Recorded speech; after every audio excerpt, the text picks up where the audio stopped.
on va peut-être parler des deux manuscrits là, que vous avez choisis, justement. Eh bien, celui-ci, je crois que celui-là, celui-là, c'est une histoire, je peux vous raconter, mais celui-ci, c'est un peu comme l'histoire du toucher, pas aussi dramatique, mais c'est le texte plus court qui est devenu un livre plus important. Et c'était un discours important qu'il avait fait à Stanford University.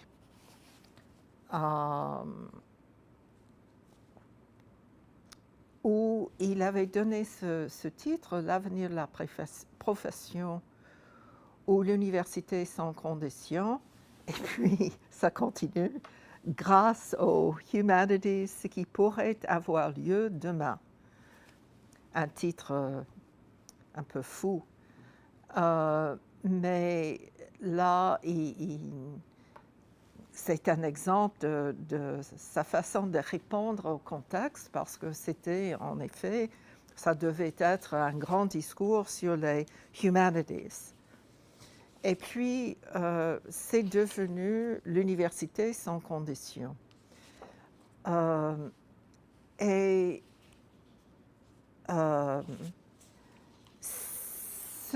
Voilà, ça c'est une notation de lui, où il ajoutait quelque chose. Sans doute, il ajoutait au moment du discours quelque chose qu'il voulait incorporer dans son discours déjà. Vous savez, son écriture, c'est impossible de tout dire ou de ne pas tout dire. De tout dire ou de ne pas tout dire. Il a ajouté ou de ne pas tout dire.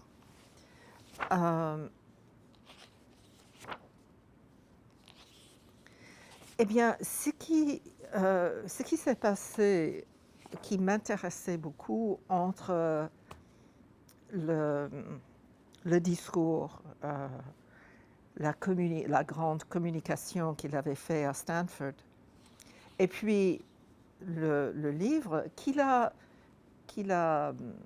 publié très vite après cet événement, enfin quelques mois plus tard, c'est qu'il avait apporté des changements importants à la notion de souveraineté et d'inconditionnalité. Et à l'époque, il était en train, c'était donc, oui, c'était au moment du séminaire La peine de mort, où il était en train de repenser ce rapport de souveraineté et d'inconditionnalité, et de vouloir arrêter le trait de leur différence. Et je me rappelle, quand le livre est paru, il avait changé ou ajouté à plusieurs reprises le mot souverain. Voilà, essence propre de l'université souveraine.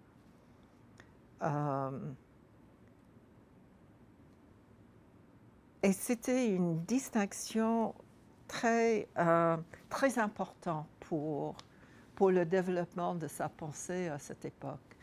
Vous savez, quelques années plus tard, dans le livre qui s'appelle...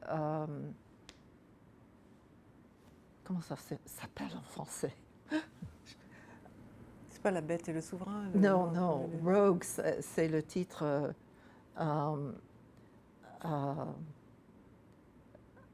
traduit. Ah, c'est bête que je perds mon français. Qui était le texte de son grand discours, encore une fois à Cerisy-la-Salle, mais en 2002, donc 2 ans plus tard. Dans le préface de ce texte, ou l'avant-propos, il appuie très fort sur cette distinction entre souveraineté et inconditionnalité. Et déjà à cette époque, il était en train de chercher sa voie. Ça, c'est mon interprétation.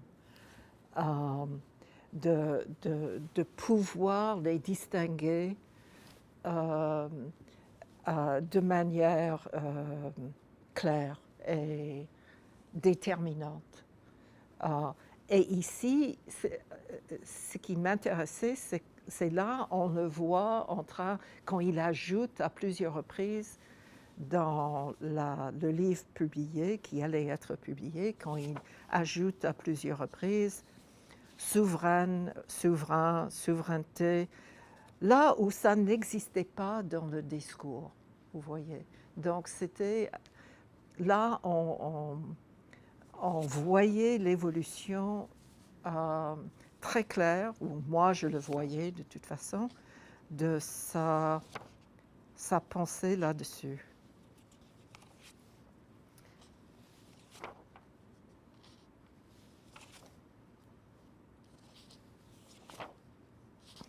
Alors, ça, c'est la raison pour laquelle je voulais revoir ce texte-là.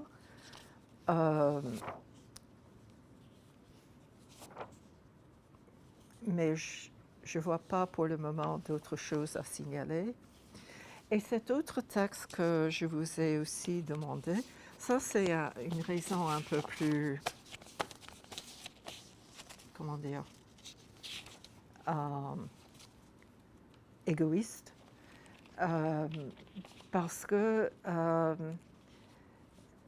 j'avais rassemblé 4 ou 5 textes de Derrida que j'avais aussi traduits et que je proposais de publier ensemble. C'était une chose un peu mal vue par certains de mes amis parce que j'ai créé un livre de Derrida qui n'existait pas en français. Mais ces 4 ou 5 textes, étaient dispersés un peu partout. Donc, c'était rendre un service aussi à mes collègues. Voilà, c'est dans un seul endroit, quoique en français, en anglais.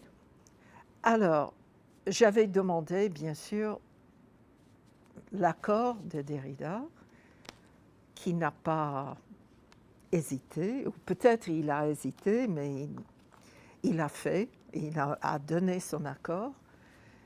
Et puis, j'ai poussé la chose pour lui demander aussi une préface pour le livre. Une préface simplement pour le livre en anglais. Et c'est ça, ce texte, qui s'appelle La provocation. Et bon, je ne peux pas tout raconter parce que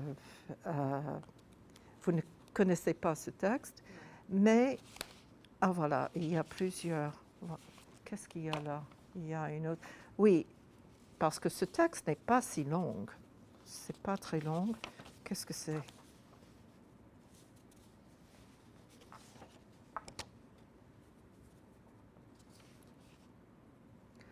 Ah, je crois que c'est un fax. Parce qu'on se servait du fax à l'époque. Et c'est un fax où il m'envoie version améliorée de la dernière page. Dans la nuit, la cruauté paraît sans fin. Ah oui, il parle de cruauté.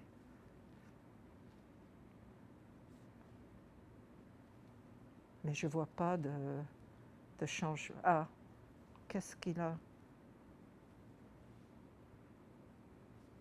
Je ne vois pas de changement.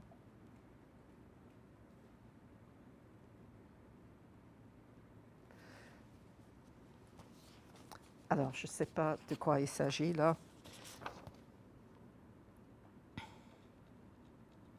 Ah, c'est cette dernière page, voilà. Il m'envoie une version améliorée de la dernière page. Mais évidemment, ça, ce n'était pas pour imprimer. En tout cas, son texte, et ça, c'était autre chose. Comme je disais à propos de Jean-Luc, Nancy aussi, oui, il pouvait être très critique envers le travail de Jean-Luc. Il y a des Voyou, c'est le livre que je ne trouvais pas. Dans Voyou, justement, il y a de pages et de pages où il s'en prend à Jean-Luc à propos de cette question de fraternité. Et dans Politique de l'amitié, c'est la même chose. Mais donc, ici, il va droit au but, droit au comment dire, il peut cibler très juste une faiblesse dans un texte. Parfois, c'est dans un très petit détail. Eh bien, dans mon texte, à moi, ce que j'avais écrit déjà comme présentation de ce livre qui rassemblait des textes à lui, j'avais beaucoup parlé de résistance. La résistance comme je mettais en avant cette notion de résistance dans la pensée de Derrida. Et cela l'a frappé et ne l'a pas, enfin, je ne dirais pas que ça l'a déplu, mais il a vu un problème. Et comme il dit, très directement d'ailleurs, si je me souviens bien, je n'ai pas relu ce texte depuis très longtemps, parce que ça me trouble, ce texte. Parce qu'il est critique à mon égard. De façon que seulement peut-être moi, je peux remarquer. Et oui, enfin, c'est une entente entre philosophes qu'on peut se dire exactement ce qu'on pense, n'est-ce pas? Oui. Mais je ne dirais pas que ce texte m'a blessée, ça ne m'a pas blessée, je lui ai donné raison, tout à fait. Il avait raison que j'ai trop invoqué cette notion de résistance, et comme il dit à un certain moment, mais c'est un peu risqué de parler de résistance autour de la déconstruction, vous ne pensez pas? Ou quelque chose comme ça. Oui, je ne retrouverai pas l'attaque, mais il y a une attaque. Très gentille, pas méchante, mais bon, voilà. C'est pour ça que je voulais le revoir.